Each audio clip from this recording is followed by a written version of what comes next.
네, 여러분 반갑습니다. 지난 시간에 이어서 강의를 계속 진행하도록 하겠습니다.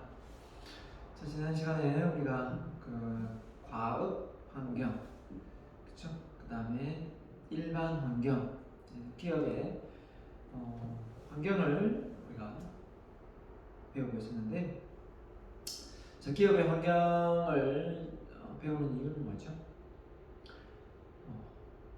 기업은 조직이니까요. 조직이 이 환경에 적응을 해야만 살아남을 수가 있죠. 그렇기 때문에 기업을 운영하는 차원에서 경영을 하는 차원에서 살아남기 위한 거죠. 어떻게 보면.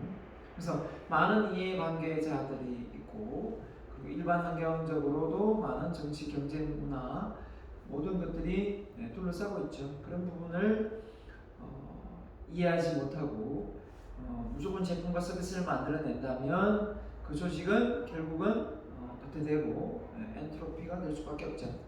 그래서 오늘 여러분에게 지난 시간 강의 이어서 진행하겠고요. 이 기업과 경영 환경에 관련된 부교재는 우리 부교재 5장하고 연관되어 있습니다. 5장 내용도 추가적으로 핵심 내용 우리 교재에서 다루지 않는 부분을 같이 한번 보고 가도록 하겠습니다. 그래서 일반 환경, 과학 환경에서 과학 환경은 이 구분 나중에 시험 칠 때 다음 중 일반 환경에 속하지 않는 것, 다음은 과학 환경에 속하지 않는 것 이렇게 해서 잘 구분을 했으면 좋겠고요. 큰 범위적으로 보면 됩니다. 경제, 기술, 문화, 그죠?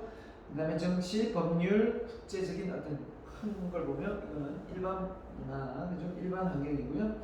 자, 그 다음에 과학은 기업하고 직접적인 영향을 미치는 부분이 되겠죠. 경쟁, 고객, 공급자, 규제, 기관, 노동조합 이런 부분이 되겠고. 그래서 그 안에 이제 내부 환경에서 또 배우도록 하겠습니다. 자, 그래서 과학 환경 우리 지난 시간에 여기서 끝냈는데 경쟁자, 경쟁자. 자, 경쟁이 없는 독점, 독점 환경 속에서 기업을 운영하고 싶다 하면 참 좋겠습니다만은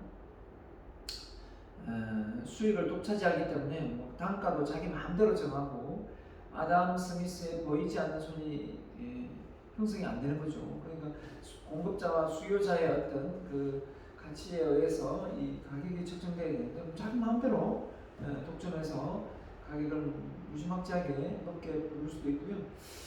그러면 이제 이걸 못하게 하기 위해서 정부가 규제를 하는 거 아닙니까? 그래서 이제 어떻게 보면 예를 들어보면 지금 우리가 많은 각종 어떤 규제를 정부에서 법률적으로 지정하고 있습니다.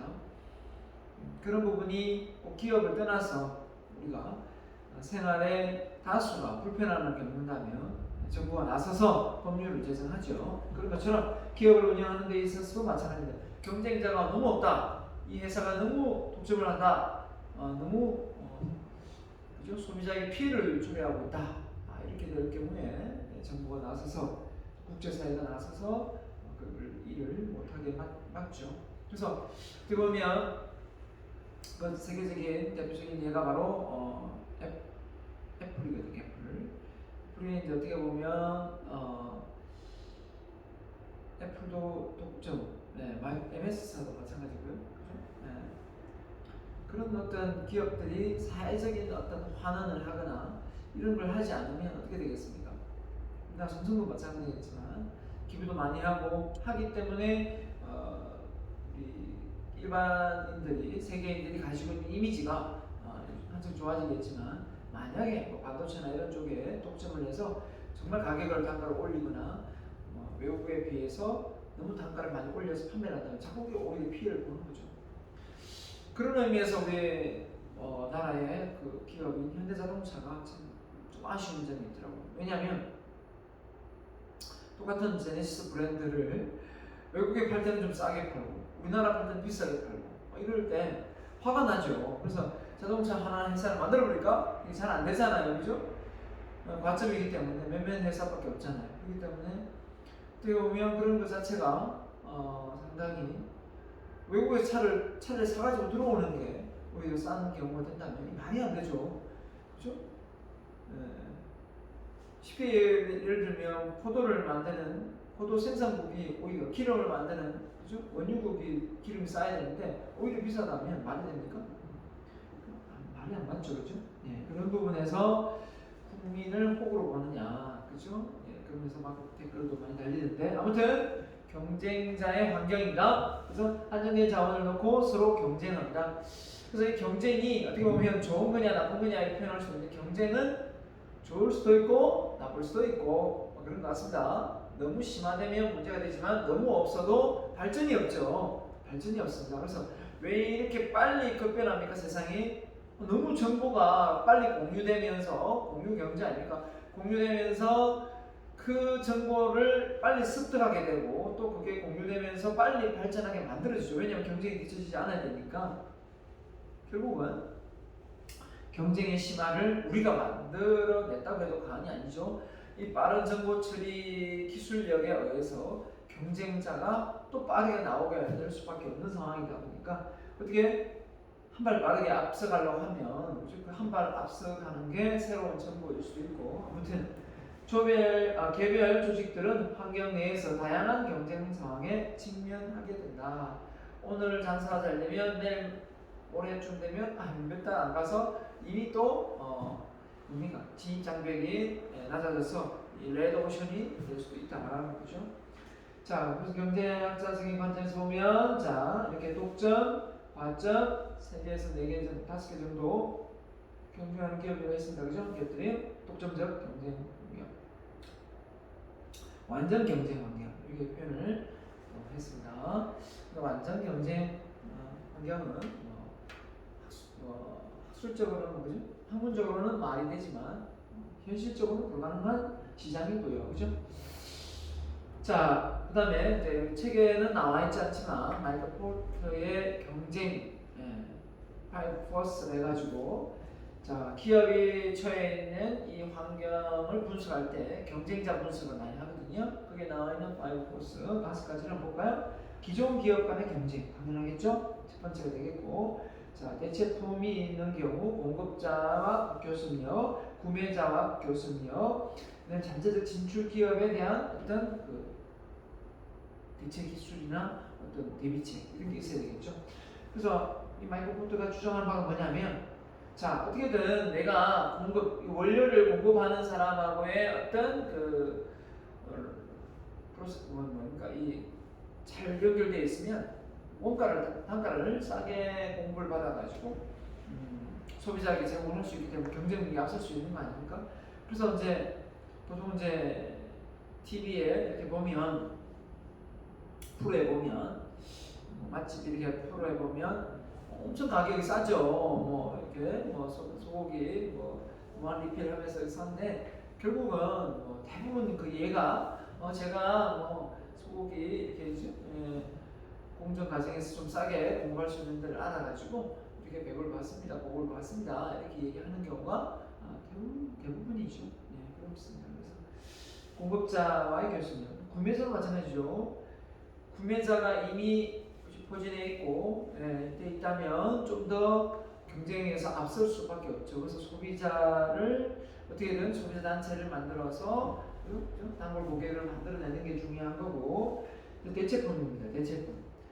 대체품이 많은 게 좋아요, 없는 게 좋아요? 없는 게 좋죠. 경쟁이 이기려면 없는 게 좋은데 결국은 우리가 이 대체품이 없을 수는 없고요, 그죠? 우리가 이가 없으면 잇몸을 씹듯이 없을 수는 없는데 그게 없을수록 결국은 경쟁에서 힘이 강한 거고요. 그 다음에 기존 기업 간의 경쟁에서 뭐 원가 절감이나 또는 그죠? 가치가 월등히 높거나 그죠? 가치가 제품의 질이 아주 높거나 이런 경쟁에서 앞서갈 수 있고, 또 이제 완전히 블루오션 시장, 새로운 시장을 공략해서 이미 경쟁자가 없는 거죠. 먼저 선점해서 먹고 나오는 거죠, 치고. 그 다음에 잠재적 진출 기업. 한마디로 이야기하면 진입 장벽이 낮으면 많은 그죠?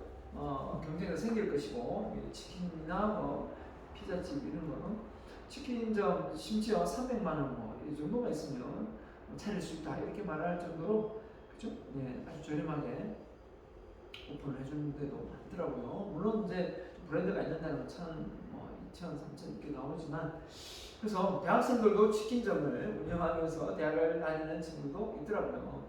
그래서 한 500만 있으면 된다 해서 자기 알바에다 500 벌어가지고 이렇게 하는 걸 봤습니다. 아무튼 그래서 잠재적 진출 기업이 많이 생긴다.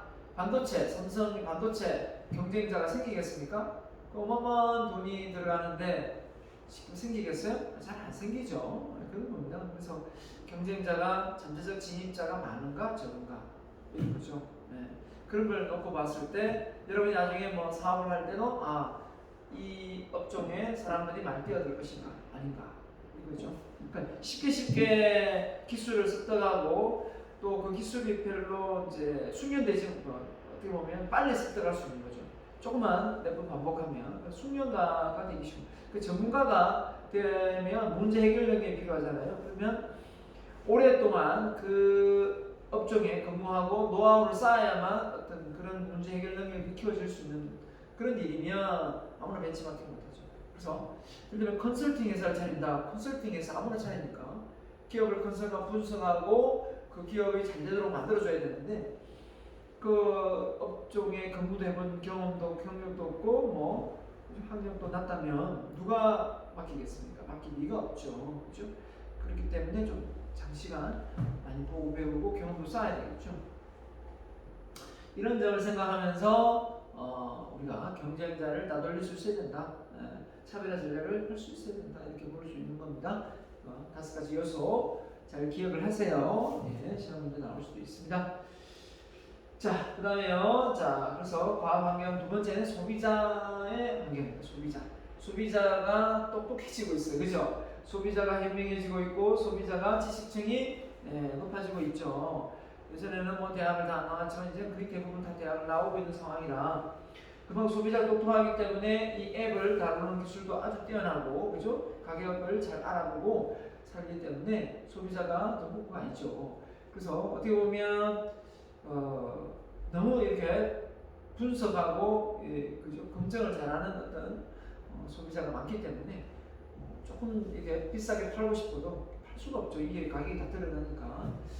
자, 그래서 일반적으로 소비자라 조직에 생산하는 제품 서비스를 획득하고 화폐를 지불하는 사람이다. 그리고 현대 마케팅 개념에서 보면 소비자가 갖고 있는 화폐 범위 내에서 자신에게 최대 만족을 주는 제품 서비스를 선택하자. 같이 그죠? 이걸 샀을 때 이 가격에 비해서 훨씬 더 부가가치가 높다 그러면 당연히 그 제품을 구매를 하겠죠. 그게. 따라서 기업의 경우 소비자의 만족을 극대화시킬 수 있는 할 수 있는 제품과 서비스를 제공해. 그래서 가치 제공이다 이런 말이죠. 가치를 제공할 수 있는 제품과 서비스를 만들어내면은 기업은 계속해서 성장하고 발전할 수 있는 거고 고객이 원하는 그런 제품과 서비스를 만들어내지 못하면 기업은 결국 문 닫아야 된다 이렇게 보는 거죠. 그래서 고객 만족, 고객 감동, 고객 졸도, 고객 만족이 되려면 맞춰보세요. 고객 만족이 되면 또 뭐가 있죠 아직? 고객이 기대하는 만큼 고객의 기대와 서비스가 어떻게 됐습니까? 그죠? 제품의 질이 잘 제공되죠. 네. 그래서 고객의 그 기대만큼 그죠? 이렇게 나올 겁니다. 자, 그래서 고객 그러면 범주를 일단 세 개 나눴는데요. 우리 고객 그러면 그냥 소비자만 생각하지 않습니까? 그렇지는 않고 상품이나 제품을 구매하는 최종 사용자도 있지만 중간 고객, 바로 공급자, 유통, 관련 협력업자, 기업으로 보면 은행하고도 거래를 하면 은행도 고객입니다. 그죠? 잘 보여놔야 나중에 또 대출을 더 받을 수 있겠죠. 고객의 욕구 충족을 위해 가치를 생산하고 제공하는 조직 구조는 내부 종업원. 종업원들도 고객이죠. 그죠? 종업원들 복지도 신경 써야 되고 기업 입장에서는 자, 종업원들이 또 서비스가 만족되어야만 또 또 직접 대면하는 소비자하고의 어떤 그 서비스 질도 높아질 수밖에 없지 않겠습니까? 네. 그래서 고객이 기대하는 가치, 즉 사용 가치와 일치될 때 결국은 소비자는 만족을 한다. 그렇죠? 그 소비자가 기대하는 것보다 월등히 사용 가치가 높으면 고객은 감동을 하고 졸도를 하게 돼 있다, 놀랄 수 있다. 이렇게 생각하면 되겠고요. 그래서 인지 가치가 고객 만족의 인지 가치는 사용 가치에서 기대 가치를 뺀다. 그래서 그 마이너스 되면 안 되겠죠. 기대는 것보다 훨씬 적으면 안 되니까 플러스가 돼야 되겠죠. 그래서 인지 가치는 사용 가치 빼기 기대 가치다. 하여튼 이 내용 잘 기억을 해서 문제 잘 맞추세요. 자, 그래서 사용 가치, 기대 가치 키워드를 못 쓰고 뭐 이상한 키워드를 썼는데 다 틀립니다. 자, 그다음에 공급자 환경입니다. 공급자 아까 얘기했지만 기업을 운영하는 데서의 공급자, 그죠? 예, 원재료를 싼 곳을 향해서 가기도 하고, 그죠? 생산자가 또 임금이 적은 곳으로 가기도 하고 있는데, 자, 공급자는 조직의 경영 활동을 하는데 필요한 자원을 공급하는 사람이나 조직을 의미한다. 그래서 인력의 임금비가 싼 베트남이나 필리핀이나 인도나 이렇게 공장을 한 데가 LG가 삼성이 짓는 이유도 그렇잖아요. 애플 회사가 왜 그 중국에 가 있겠습니까? 제품 만들기 위해서, 그죠? 그만큼 임금비가 싸니까 좀 더 단가를 낮출 수가 있겠죠. 공급자에는 원재료 공급자, 부품 공급자가 가장 대표적이나 은행, 주주, 투자자, 예, 기타 금융기관, 자본 공급자도 공급자 맞습니다. 맞죠? 그래서 투자자, 저도 주식 투자하는데 투자자도 그 회사의 공급자가 되는 겁니다. 그래서 회사를 믿고 돈을 맡기는 거니까, 그죠? 대학도 인력 공급 조직에 속한다. 대학도 인력 공급, 맞죠? 대학도 공급, 여러분을 더 똑똑하고 현명하고 지혜롭게 그리고 인성이 바른 그런 대학생들을 많이 배출해서 이 사회에 내보내면 저도 많은 기여를 하는 거 아닙니까? 그죠? 네. 자, 그 다음에 규제 기반. 예, 규제 기반이 많이 생기는 쪽입니까? 줄어드는 쪽입니다. 많이 생기죠. 이건 뭐 어떻게 보면 마음만 먹으면 완전 누구나 다 만들 수 있는 그런 상황이 되니까요. 조직의 전략이나 경영활동을 통제하거나 규제하는 기관을 말한다. 근데 규제 기관은 뭐 정부가 좀 이렇게 기여해서 돈을 대면서 이렇게 규제 기관을 만들기도 하지만 또 소비자 단체들이 만들어내기도 하고, 규제 기관에는 정부 기관의 일부 규제 기관이 있고 사회 이해 집단, 맞죠? 제가 했는데요. 그냥 형성된 기관도 있다. 이래서는 안 되겠다 해서, 그죠? 그래서 같이 모여서 힘을 발휘하면 그 기업을 감시하는 역할이 이제 NGO 단체 이런 데 아닙니까, 그죠? 그죠? 네. 그래서 이런 단체들이 기업에 가서 좀 사회 하는 좀 하세요 이렇게 하면 또 안 합니다. 안 하면은 또 어느 기업은 하고 어느 기업은 안 하고 이렇게 또 공개적으로 촥 이렇게 또 하면 또 되게 성장하고 발전하고 또 잘 나가는 그 기업의 이미지에 혹시 또, 그죠? 예, 손상을 볼까, 손실을 볼까봐 이미지에, 그죠? 이미지를 볼까봐 어떻습니까? 또 하게 됩니다. 그러니까 이런 기관들이 없으면, 규제 기관이 없으면 그냥 돈 안 나가도 되는데 그런 경우도 있겠죠. 물론 뭐 기업의 어떤 CEO가 나는 내가 어느 정도 기업의 규모가 커지면 이 법인 기업은 내게 아니다. 우리 모두의 것이다. 또 대한민국의 것이다. 이렇게 생각하면서 기업을 운영하는 사람이라면 굳이 뭐 그런 것에 영향을 미치겠습니까? 사회만을 하는 거요? 아깝게 생각하겠습니까? 근데 그렇지 않죠. 욕심이 강하면 뭐 그죠? 조금이라도 아껴보려고 애를 쓰겠죠, 그죠? 예. 그런 회사도 많고 그런, 그죠? 기업도 많이 있다. 보면 되겠습니다. 그래서 공업진흥원, 환경청, 노동산하의 기관 많습니다. 소비자보호원, 국립보건원, 국립농산물검사소, 소비자보호연맹, 그죠? 전국노동자연맹, 각종 연맹이 얼마나 많습니다. 그죠? 이런 그 노동자 단체들도 어떻게 보면 기업을 견제하고 기업이 어떤 재무적인 부분에서 투명하게 하고 있는가, 그죠? 네, 올바른 투자를 하고 있는가, 근로자들에게 복지는 제대로 하고 있는가 이런 걸 감시하게 됩니다. 자, 그 다음에 이해관계자입니다. 원재료 공급자, 소비자, 전문기관, 금융기관 다 이해관계자에 속합니다. 그죠? 자, 그래서 앞서 과학환경 안에 들어가 있는 부분이 여기에 속하고요. 자, 그래서 이해관계자 중에 소유권을 가지고 있느냐, 권리만 가지고 있느냐, 이익을 보는 단체냐, 여기에 따라서 분류를 해야 돼. 이 단체 이해관계자를. 자, 소유권. 자, 주주들 그죠? 네. 자, 소유권 가지고 있는 권리, 소비자. 권리가 있죠. 내가 그 제품을 사면서 그 제품의 가격 대비 그 질이 좋아야 되는데 그게 안 되니까. 채권자, 종업원, 노동조합. 그렇죠? 이익. 정부, 지역사회, 금융기관, 언론매체, 노동조합, 자연, 생태계 환경에 어떤 해를 끼치는 그런 어떤 상황이 되면 기업에 세금을 매기거나 못하게 막죠. 제재를 합니다. 자, 그래서 이렇게 쭉쭉쭉 정부가 불법 로비를 감시하고 지역사회가 고용, 소득 증대에 어떤 기여를 하는 거나 공해나 환경을 파괴하거나 주주의 배당 이런 부분, 차익, 그죠? 실현 이런 부분에 대해서 주가 차익 어떻게 투명하게 하고 있는지, 그죠?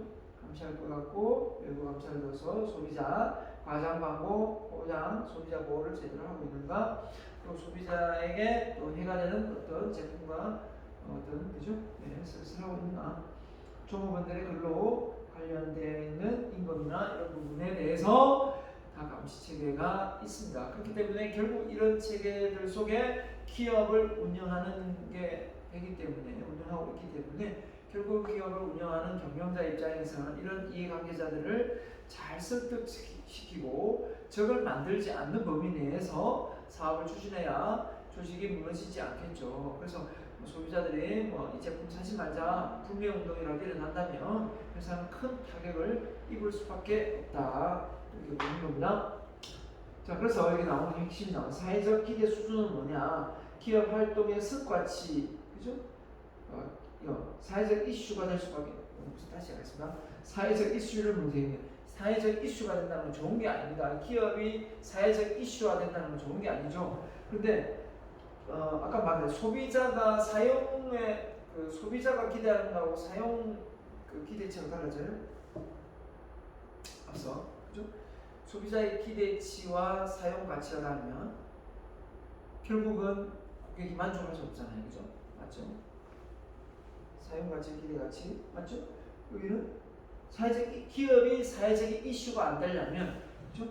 사회가 요구하는 수준보다 기업 활동 성과 가치가 높아서 빼서, 그죠? 예. 어떻게 보면 이 기대 수준보다 이게 높아서 사회적 이슈가 안 돼야 되겠죠. 사회적 기대 수준이 높은데 기업 활동이 그만큼 못해요. 기업이 하는도 안 하고 복지도 엉망이고 근로자한테 임금도 착취하고, 그죠? 또 밴드 회사들 그죠? 예, 후려치고 이러면 결국은 기업의 브랜드 가치가 떨어지잖아요. 그러면 그 기업이 사회적 이슈가 되는 거. 그 기업 나쁘다, 그죠? 또 그 회장 문제 삼고 성폭력, 우태가 소비자 누구를 직원을 때렸다더라, 이런 여러 가지 문제를 야기시키게 됩니다. 그래서 기업이 어떻게 보면 사회적 이슈가 되는 게 좋은 쪽의 이슈가 이슈는 안 좋은 쪽의 이슈이기 때문에 안 되는 게 좋은 거죠. 안 돼. 그래서 기업의 활동 성과치가 높아야 된다. 안 그러면은 그죠? 안 된다. 이슈가 될 수 있다. 자, 디지털 경제 시대의 의미, 디지털입니다. 디지털. 자, 기업이 또 둘러싸고 있는 경제적 환경이 디지털 사회에 결국 빠르게 디지털입니다. 아날로그에서 그 신호를 0과 1로 비트로 조합으로 나타나는 기술 개념이다. 이런데요. 자, 그래서 이 디지털 기술이 엄청나게 우리의 정보를 빠르게 전달하는 역할을 하지 않습니까? 광속성, 무한 반복성, 조직의 변형, 쌍방향, 압축성, 이래가지고 다양한 정보들을 압축해서 그죠? 빠르게 보낼 수 있고, 그죠? 사진이나 동영상이나 이런 디지털 기술의 발달 속에서 이 조직이 그 환경에 잘 대처하지 못하면 결국 매상되고 없어지는 그런 상황에 놓일 수 있기 때문에 이 시장의 어떤 그 유통구조, 어떤 시스템을 제대로 알고 사업을 일으켜야 되겠죠. 그래서 이 파트에서는 이 디지털 경제 시대 환경에 영향을 미치는 어떤 경제 용어들을 좀 알고 있어야 됩니다. 네트워크 경제, 지식이나 정보가 서로 연결되어 있어 가지고 활용할 수 있는 경제 시스템. 정보를 그렇죠? 또 지식 기반 한마디로 이 지식을 누가 많이 좋은 정보를 가지고 있느냐에 따라 그 기업의 어떤 부가가치를 빨리 높일 수 있느냐 없느냐에 따라 되기 때문에 결국은 지식 기반 경제 시스템이라는 게 나옵니다. 지식 기반 경제 시스템 지금 이 책에 없어서 좀 넣어놨을 때 그래서 종업원들을 학습 조직으로 만드는 뭐 지난 시간 배웠죠. 학습 조직으로 만들므로 해서 빠르게 그 시대에 발맞춰서 나갈 수 있도록 만들어내는 것도 어떻게 보면 지식 기반 경제사의 종업원들이 빠른 대처를 할 수 있다 이렇게 볼 수 있겠고요. 지구촌, 그죠? 이제 뭐 어느 지역에 다 이제 뭔가 구역이 나눠지는 것이 아니라 이게 유명무실이라는 내용이니까 서로에게 다 경계가 허물어지는 이를 통해서 흐름이 경관 제한 없이 이루어지며 추가적인 비용 없이 세계적으로 대상업계 활동이 가능하게 된다. 사이버 경제, 그죠? 디지털 정보 기반으로 인터넷의 네트워크상의 경제 활동을 하게 된다. 그래서 휴대폰 하나만 가지고도 돈을 엄청나게 그죠? 많이 버는 사람이 등장하게 된다. 자, 그래서 제가 여러분에게 지식 기반 경제 부분이 여기 있었죠? 여기 있었잖아요. 경제대로 이게 좀 중요하기 때문에 조금 더 추가로 제가 또 강의했던 연단 자료가 있어서 좀 더 넣었습니다. 한번 볼게요. 지식 기반 경제 OECD의 정의가 뭐라고 되어 있는지 봅시다. 자, 지식의 창출, 확산, 활용이 개인, 기업, 국가의 부를 창출하는 데서 핵심이 되는 경제다. 자, 한마디로 하면 이제 엘빈 토플러가 지식 정보화 시대가 온다 했는데 정말 왔죠. 그런 것처럼 이 지식을 그죠? 창출하고 새롭게 확산하고 활용하는 이 역할이 국가의 부를, 그러니까 기업이 잘 돼야 국가가 잘 되는 거니까 세금 많이 내서 핵심 가치가 되는 건 결국은 모르고 있으면 문명이 발달이 안 되는 거죠. 그래서 어떻게 보면 이 아프리카나 못 사는 이런 나라에 가면 배우지를 않죠. 그래서 배움을 좀 지원해주고 싶어요. 그러니까 계속 돈을 주는 것도 한계가 있어요. 근데 머릿속에 지혜가 있어야 그걸 딛고 일어설 수 있는데 돈만 계속 주면 그냥 그때 당시 그 상황은 참 고맙게 느껴질지 모르지만 낚시를 하는데 낚시하는 법을 가르쳐주는 게 나아요? 낚시를 안 하고 그냥 고기를 잡아주는 게 나아요? 부모가 자식한테 낚시를 잘할 수 있는 방법을 가르쳐주는 방법이 좋죠. 고기를 많이 잡아가지고 냉장고에 가득 채워줘봐야 그 유통기한 지나면 못 먹어요. 맞죠? 그렇기 때문에 낚시질을 하는 방법을 가르쳐주는 것이 어떻게 보면 지식 기반 경제 시스템이다.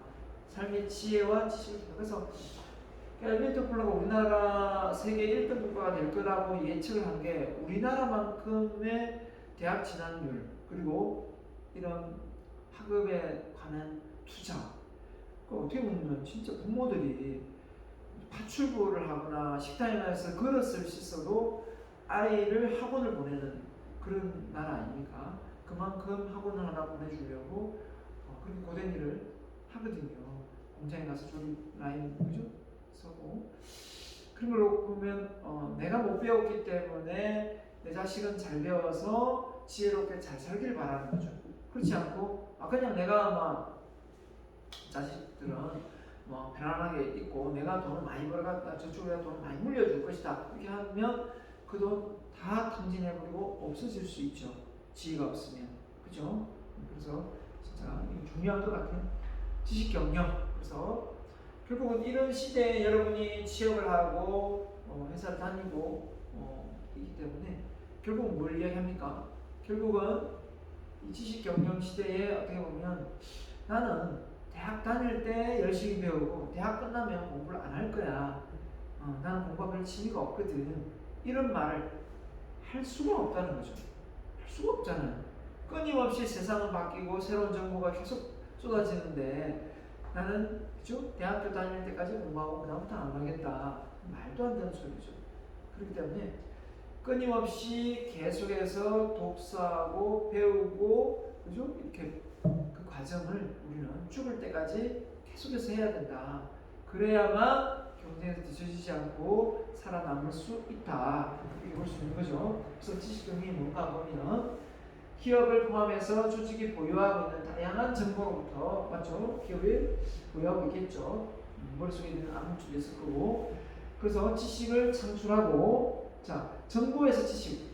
자 여러분 이걸 알아야 되는데 데이터가 모여서 정보가 되고 정보가 모여서 정보 속에서 필요한 걸 내가 필요한 걸 뽑아내는 지식이거든요. 지식이고 지식을 머릿속에 많이 집어넣으면 지혜가 되고 지혜를 많이 발휘하면 성공하고 성공을 많이 해서 내가 뭔가 남을 돕고 싶다면 봉사하고 봉사해서 행복하게 살고 싶다는 행복이에요. 결국은 우리가 공부를 하는 이유나 행복하게 사는 이유나 왜 사는지 똑같아요. 그래서 우리가 행복해진다라는 의미는 내 머리가 똑똑하다 이 개념과 똑같아요. 단순 무식하면 우물 안에 개구리가 되어서 행복한 거예요. 그러니까 더 좋은 세상이 있는데 그걸 모르고 문명이 발달 안 되는 곳에서 그 한정된 자원 가지고 나는 행복하다 이렇게 생각하면 그게 어리석은 거죠. 맞죠? 그런 어떤 상황을 다 놓고 누리면서 난 행복하다 이렇게 느껴야 되는데 그런 걸 전혀 못 느끼고 물론 이제 욕심이 있기 때문에 채워지지는 않을 수도 있겠지만 그래서 저는 우리가 느끼는 아무리 행복하지만 아프리카인들이 느끼는 자연의 어떤 행복 비교할 수는 없을 수도 있겠지만 결국은 또 그 아프리카인들은 우리의 문명의 발달을 적용하지 못하는 거잖아요. 그렇죠? 모르는 거니까 그런 또 안타까움도 없지 않아 있는 거죠. 그래서 그 못 사는 나라들이 행복 지수가 높다 하더라 그랬을 때 물론 좀 마음으로 심적으로 안정은 되겠지만 결국은 각각 문명을 배제하고 살아가기 때문에 느끼는 행복이기 때문에 또 한 측면으로는 또 측은지심이 들죠. 우물 안에 개울이 돼서 저렇게 뭘 모르고 또 행복을 느끼는구나 이런 생각도 들 때도 있습니다. 물론 모르는 게 약이 될 때도 있는 건 맞습니다. 그렇죠? 네. 조금 예담을 한다면 푸른 초원에 소풀 뜯어먹이고 토끼풀 위에서 누워서 이렇게 자고 그죠? 이렇게 막 산골짜기 다니면서 이렇게 삐삐라고 하는지 모르겠는데 풀 싹이 나기 전에 단맛이 나거든요. 그걸 먹으면서 좀 자치게 하고 또 새총 만들고 이랬던 기억하고 그 행복하고 지금의 행복을 비교하면 그때가 행복하다라고 말을 할 수도 있어요. 저 역시도. 하지만 글쎄요. 이렇게 발달된 문명 속에 편리함이 주는 행복도 훨씬 크거든요. 저는 그냥 서로 비교할 수 없는, 비교가 안 되는 행복이지 않는가? 그게 맞는 것 같은데 저는 그걸 가지고 우리가 행복이니 아니니 이야기하면 좀 많이 안 맞는 것 같고요. 그래서 공정한 상황에서 놓였을 때 사는 것 같아요. 자, 이렇게 창출된 지식 자산을 어떻게 하면 획득, 활용, 도입, 전입. 이게 가만히 머물러 있으면 안 되잖아요, 그렇죠? 그 정보라는 게 지식이라는 게 모든 과정을 정보통신기술을 중심으로 시스템화, 맞죠? 시스템이 연결되어 있는 거죠, 체계적으로 프로세서. 그래서 외부와 내부 다 안에 있는 건 활용 가능한 형태로 만들어 이를 토대로 기업, 조직, 부가가치를 창출하여 경쟁력을 확보하는 경영 절차가 이게 바로 지식 경영이다. 그렇구나. 결국 지식 경영을 통해서 기업의 조직의 부가가치를 창출해 주는 거구나. 그래서 많이 배워야 되는구나. 똑똑해야 되는구나. 이걸 알아야 되겠습니다. 그래야 경쟁력에 앞서는구나. 그래서 지식 경영 중요성. 지식 경영을 통한 지적 자산, 시장, 인적, 지적 소유 자산을 체계적인 지식 기반으로 획득할 수 있음. 그죠? 지식 경영은 인적 자원으로 구성된 조직의 지식을 효율적으로 만들어서 사람이 중요하게 된 겁니다. 이게 컴퓨터에서 정답을 이렇게 뽑아 쓸 수도 있지만 사람의 머릿속에 지혜가 나오는 부분은 이게 잘 또 이렇게 직원들하고 소통하고 이 암묵지를 형식지로 만들어야 되거든요. 그죠? 그래야만 그게 공유가 되고 정보가 되니까.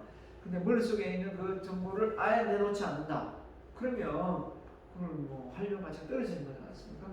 자, 그래서 지식경영 고객과의 관계를 중요하게 생각하고 고객의 생각을 소비자의 생각을 빨리 캐치해서 그걸 기대하는 제품을 만들어낸다. 예를 들면 제가 LG 청소기를 작년 맞죠? 한 1년 좀 넘은 것 같네. 샀는데 청소기 그 다 하고 나서 찌꺼기를 버릴 때 항상 이게 손으로 이렇게 뚜껑 열어가지고 이렇게 버리게 돼 있어요.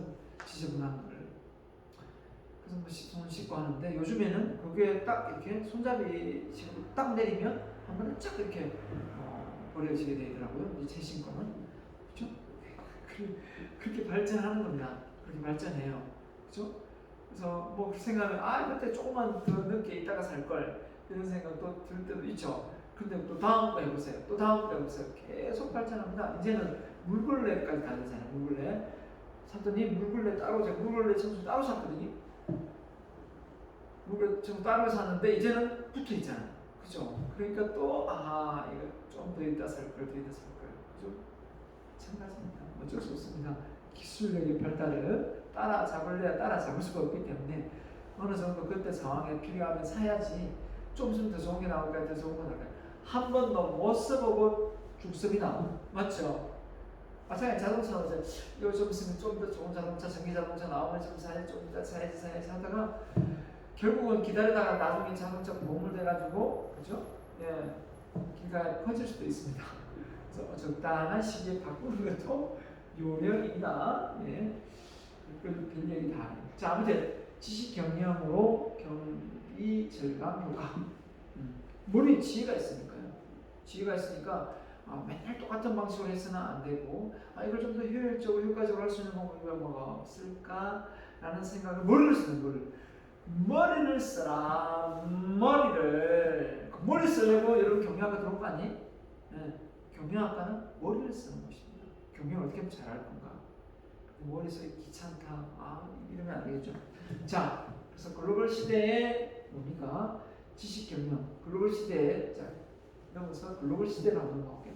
기업이 개별 국가 시장에서 각기 다른 전략을 취하려는 세계 시장을 하나는 통합된 전략. 글로벌 시대를 하는 이유가 기업이 둘러싸고 있는 글로벌 환경, 이 외부 환경이 일반 환경이 글로벌 환경이다. 앞서 했던 거 반복되는 거예요. 새로운 게 아닙니다. 글로벌 시대 국제 환경 볼까요? 제품을 만들어 환율, 관세, 운임, 품질 등 국제적 변화를 참작하고 이거 얘기했습니다. 가장 품질이 좋고 가격이 싼 제품을 입지적으로 가장 유리한 것들을 생산하여 전 세계적으로 시장을 판매한다. 그죠? 뭐 이래 돼 있습니다. 자, 아무튼 그래서 제품을 만들어 그죠? 이렇게 판매하는데 이 판매처가 이 국내에 한정된 것이 아니라 지역에 한정된 것이 아니라 글로벌로 이렇게 판매를 한다. 진단 키트가 좋은 게 있으면 세계에서 서로 사가려고 한다. 우리 국산 마스크 좋다고 막 난리 나지 않습니까? 중국산 마스크 다 떨어지고, 예, 그죠? 요즘은 좀 안 떨어지는 것 같아요. 중국산, 그렇죠? 아무튼 글로벌 시대의 기업 환경이 변화했죠. 산업사회, 정보화사회, 고도정보화사회. 자, 우리가 많이 배웠을 겁니다. 자, 손발경제에서 투명경제, 그죠? 정보화사회 방금 했지 않습니까? 이제는 마음경제로 넘어간다. 마음경제 넘어갑니다. 손발경제, 투명경제, 마음경제다. 자, 마음이 편안하고 소비자의 마음을 그죠? 읽어야 되니까 결국은 어떻게 보면 편리하고 그죠? 지능화되고 이렇게 될 수 있겠죠. 자본주의, 정보자본주의, 창조자본주의 표현이고 굴뚝경제, 전자경제, 사이버경제 다 맞아떨어지는 것 같네요. 제조업, 유통서비스업에서 뭘로 갈까요? 제조업, 유통서비스업이 잘 됐다면 이제는 뭘로 갈까요? 바로 마인드 산업. 마인드 산업이 뭘까요? 심리상담, 노인상담, 그죠? 고객의 마인드를 읽어주는 이런 일, 힐링 뭐 이런 거, 그죠? 명상센터 이런 거 사업이 잘 된다고 하네요. 혹시 나중에 사업을 할 기회가 있으면, 그죠? 그래서 이미 먼저 저 지리산 밑에 가서 집 지어놓고 명상센터 차리는 사람도 있죠. 그런 사람들 발빠르게 행동합니다. 왜냐면 이 너무 시대가 급변하고 빠르게 변화되니까 어떻습니까? 너무 스트레스를 맞죠? 이 스트레스를 받아가지고 풀 데도 없고, 그죠? 애들한테 풉니까? 남편 아내한테 풀어요? 안 되죠. 그냥 가서 풀고 온다. 그죠? 네, 참 좋은 거 같네요. 저도 이런 생각이 좀 있네요. 좀 좋은 위치에, 그죠? 이런데 한쪽 금색 계곡이 흐르면서 때로는 펜션으로 유지하다가 교육을 또 하고 이런 교육장을 가지고 있으면 참 좋겠다 라는 생각을 하고 있습니다. 기회가 되면 저도 하나 짓고 싶네요. 건물을. 자, 그래서 한 단계씩 가야죠. 한 단계씩 욕심내지 말고. 그래서 블루 컬러. 그래서 이 그때는 광산에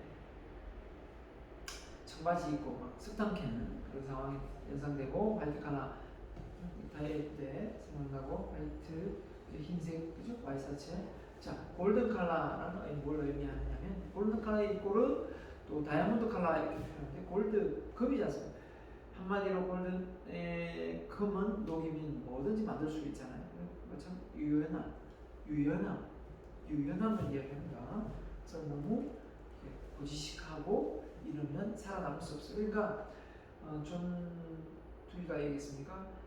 21세기는 여성의 르네상스 시대가 온다. 왜냐하면 이 마음이 유연한 건 남자보다 여자거든요. 여성이거든요. 여성의 마음, 이미 여성이 남자를 자주지하죠. 파워가 세지고 있죠.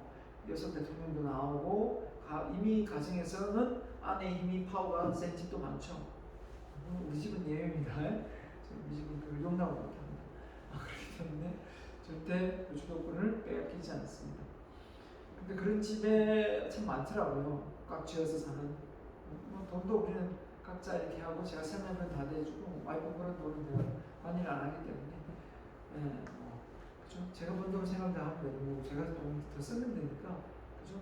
또 내가 또 번 돈에 대해서 내가 또 저축하고 하기 때문에 그렇게 불편하지 없습니다. 불편함이 없고, 와이프가 옷을 사도 제 카드를 들고 다 사기 때문에 본인 카드를 끌고도 제 돈으로 제 통장으로 다 빠집니다. 그렇기 때문에 특등은 사지는 않죠. 와이프 통장은 만들 때 빠지는 통장은 전부 제 통장으로 되어 있습니다. 그렇기 때문에 그렇게 만들어져 있는데, 가끔은 통장이 궁금할 때도 있어요. 와이프 통장이 얼마가 있는가. 근데 건물을 사거나 이럴 때 내면 딱 보게 됩니다. 자, 아무튼 이렇게 가는 상황에 놓여 있는 것 같아요. 그죠? 자, 디지털 경제 시대의 경영 환경 보면 새로운 산업 변화의 경쟁 구조, 맞죠? 기업 소비자의 정보의 변화, 그 다음에 새로운 사회 문제의 등장, 그 다음에 이 비즈니스의 도입 확산. 자, 이런 거 구체적으로 한번 보고 넘어가면 되겠습니다. 이걸 다 읽지는 않겠습니다. 그렇죠? 이거 참고하면 될 것 같고요. 자, 그래서 이렇게 확산되고, 이런 상황에서 기업을 경영하는 부분이니까 이건 좀 보고, 이 뒷부분을 제가 보겠습니다. 자, 그래서 보면 산업사회하고 디지털 사회하고 차이가 있어야 되겠죠. 이 차이를 좀 알면 확실하게 보면 되겠죠. 자, 동력이 디지털 정보 방락을 속도가 점진적, 급진적, 그죠? 변화가 주도가 이 자본가, 신은 자본가가 주도했다면, 이제는 지식 근로자, 똑똑한 사람, 똑똑한 사람이 이제 오히려 똑똑한 근로자가 회사 사장보다 더 잘 나갈 수도 있다. 잘 나가. 주식에 대박을 날 수도 있고, 부동산을 투자해서 대박이 날 수도 있고. 제 아는 분 중에 그 석유화학 회사 다니시는데, 와이프하고 같이 부동산을 와이프가 부동산 하죠. 본인은 그 회사 다니고 있는데 차장 정도 했는데, 회사 사장님은 차가 그랜저인데 본인은 차가 에쿠스예요. 그죠? 그런 것처럼 되게 돈이 빵빵하다고 해야 되나요? 자산이 그분도 몇 대 있고. 그래서 회사에 들어가면 본인이 부사장인 줄 안다. 그죠? 차장밖에 안 되는데 그 정도로 차가 좋아서 그렇게 일을 하더라고요. 근데 사실 아닌데, 직급으로 보면, 그죠? 네. 월급을 봐도 아닌데 바깥에 나오면 돈이 더 많죠. 와이프가 사업을 잘해서, 그죠? 돈 많이 벌어놨다고 하면 월세가 2천만 원 나온다는데 대단하죠? 월세가 2천만 원 나오면 회사 안 가도 되죠. 회사 안 가도 되는데 중요한 한 달에 2천만 원씩 나오는데 회사 안 가도 되는데 굳이 왜 가는지 잘 모르겠는데 중요한 거는 본인이 좋았어요. 아내가 어떻게든 은퇴 시점까지는 일을 하라 이렇게 한다고 합니다. 가끔 헬스장에서 만났는데 요즘 못 만나냐 그분을 그쵸? 뭐 지도 같이 가고 했습니다. 자, 변화의 대상입니다. 경제에서 정치, 사회, 문화 확산, 특정 지역에서의 세계 확산 이런데요. 세계 확산. 근데 정치, 경제, 문화의 동시에 확산, 전 세계 동시에 진행하고 핵심 생산 요소가 노동 자본이면 기술, 정보, 지식, 그죠? 그 다음에 고용, 맨파워 이렇게 되네요. 휴먼 캐피탈 이렇게 되고요. 자, 사람이 이제 그만큼 중요하다. 힘 있는, 힘센 이런 그죠? 뭔가 뭐 중장비하고 힘을 쓰는 그런 게 아니라 휴먼 캐피탈이니까 말 그대로 머리를 써서 지능화된 그런 인재를 원하는 것 같고요. 그 다음에 단순 농문식 이런 사람보다 멀티태스킹, 아주 뭡니까 다재다능한 이런 또 인재. 근무한 형태가 고정되지만 이건 순환 체제, 파트타임, 재택, 자유시간 근로제. 그래서 앞으로 파트타임이 될 수밖에 없습니다. 일 다 안 하려고 하거든요. 저 월급 조금 받아도 되니까 저 그냥 오줌 하고 가게 해주십시오. 오후에 노는 거죠. 그죠? 그런 것처럼. 자, 기업 조직, 수직 피라미드 조직이 아니라 수평 인스턴트들이다. 말 그대로 금방금방 사라지고 없어지고 이랍니다. 생긴다, 없어졌다. 경영 형태가 명령 통제다. 아니고 바로 자기 관리 스스로 한다. 아하. 그 다음에 광범위하게 분산된다. 그 다음에 생산 방식이 규모 경제. 규모가 대량 생산. 오롯이 규모가 크고 사무실 크고 막 이러면 우와 했죠. 그럼 사업이 잘 되는 줄 알죠? 실속이 있어요. 실속이. 맞죠? 실속이 있어요. 실속이. 집만 크면 뭐 사무실만 크면 뭐예요? 매출액이 많아요. 매출이. 맞죠? 그래서 다품종 소량 생산, 재고 감축 이게 중요하죠. 네트워크로 소비 전략, 대규모 시장 건조, 그 다음에 전자상거를 통한 원투원 마케팅.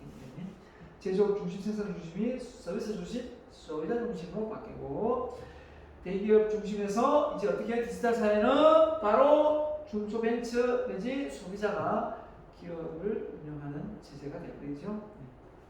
자, 그래서 넘어가고요. 그 다음에 다음 장 4차 혁명 시대. 다음 장에 3장이 아니고 자 4차 혁명 뭐냐? 다음스 포럼에서 그죠? 발표가 됐습니다. 4차 혁명이라는 단어가 4차 혁명은 인공지능과 기계학습, 인공지능 AI, 그죠? 아티피셜, 그죠? 인텔리전스에서 AI와 머신 러닝, 기계학습입니다. 기계학습. 자, 로봇공학, 나노기술, 3D 프린팅, 유전학, 생명공학, 기술 같이 이전에 서로 단절되어 있던 분야들이 경계를 넘어 분야 간의 융합, 복합, 융합이란 말이 이제 등장하게 됩니다. 융합 통해 컨버전스, 그죠? 발전해 나가는 기술 혁신의 패러다임 4차 혁명 시대가 도래되었다. 자, 4차 혁명, 데이터, 인공지능 AI, 그죠? 5G 시대, 5G 최근에 바꿨는데 5G, 4G에서 5G 바꾸니까 좋은 점이 속도가 엄청 빠릅니다.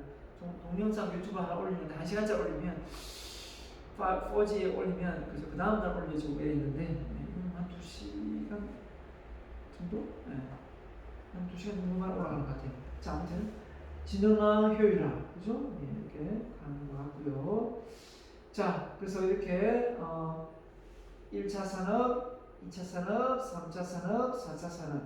그래서 이렇게 넘어가고 해서 전기기관 앞서 했죠, 그죠? 컴퓨터, 빅데이터, IoT, 뭡니까? 그리고 인공지능, 그죠? 사물 인터넷, 그죠? 자, 그 다음에 기계화, 전기와 정보와 지능화. 그래서 산업화, 그죠? 전기기관, 전기, 대량 생산, 자동화, 컴퓨터, 그다음 자율화 해서 빅데이터 AI 기반 이렇습니다. 자, 이런 부분도 좀 중요하죠. 그죠? 기계화, 전기화, 정보화, 지능화 이렇게 되는 겁니다. 지능화 또는 자율화 이렇게 되어 있고요. 자, 4차 산업혁명의 주요 인공지능, 네, AI, 그렇죠? 컴퓨터, 사고, 학습, 자기개발, 인간 특유의 지능적인 행동을 모방할 수 있도록 컴퓨터 공학 기술입니다. 이 AI 기술이 발달해버리면 앞으로 인간이 로봇한테 잠시되는 거 아닌가 이런 생각도 좀 많이 하게 되고요. 산업에서 딥러닝, 그죠? 독해 배우는 거죠. 네, 등으로 기계학습, 빅데이터에 기반한 인공지능과 관련 시장이 급성장할 것으로 전망된다. 그죠? 예. 그래서 빅데이터를 활용해서 한마디로 미래의 어떤 투자, 어떤 효율과 효과성을 하는 거 같지 않습니까? 빅데이터를 예를 들면 교통의 어떤 상황을 보고 신호등을 하나 더 설치할지 말지, 그죠? 예산을 어느 지역에 어느 정도 배치를 할지 말지 자료가 있어야 되지 않습니까? 그래서 방대한 어떤 자료들을 다 끌어모아 가지고 그 어떤 예측을 할 수 있는 백데이터 자료를 활용하는 거죠. 자, 그래서 어떻게 보면 데이터 수집해서 데이터 저장, 처리해서 이걸 플랫폼으로 해서 새로운 분석 툴을 만들어서 그 업무를 더 신속하고 정확하게 빠르게 해낼 수 있는 과정입니다. 그래서 어떻게 보면 우리나라가 앞으로 5년 후면 지금 고령화인데 초고령화 시대가 된답니다. 정말 빨리 되는데, 그러니까 65세 노인 인구가 14% 이상이 되면 초고령화, 이미 고령화 되었는데, 그죠? 초고령화 시대에 접어들면은 자, 어떻게 되겠습니까? 일할 사람은 없는데 노인들만 엄청나게 많은 상황이 발생되는 거죠. 이를 대비해서 빨리 정부가 정책을 변화시켜서 아이를 많이 낳으면 정부에서 보조를 많이 해주고 키워주고 이렇게 해야 많이 놓을 수 있겠죠. 예, 그런 시대가 빨리 도래돼야 됩니다. 그래서 빨리 우리나라가 이 인구가 감소하지 않도록 만들어야 되겠죠. 자, 사물 인터넷, IoT, 인터넷을 기반으로 인간과 어떤 사물의 연결, 말을 하면, 예를 들어 휴대폰에 말을 하면 날씨 정보라든지, 그죠? 불을 껐다 켰다 한다든지, 뭐죠? 노래 들어줘 하고, 그죠? 아직은, 그죠? 요즘에 또 내비게이션하게 돼가지고 위치 딱 말하면 또 위치 또 검색해주고 아주 똑똑해지고 있습니다. 사물, 사이버 물리 시스템, 그래서 의료 로봇 나오고요. 그다음에 3D 프린팅 알죠?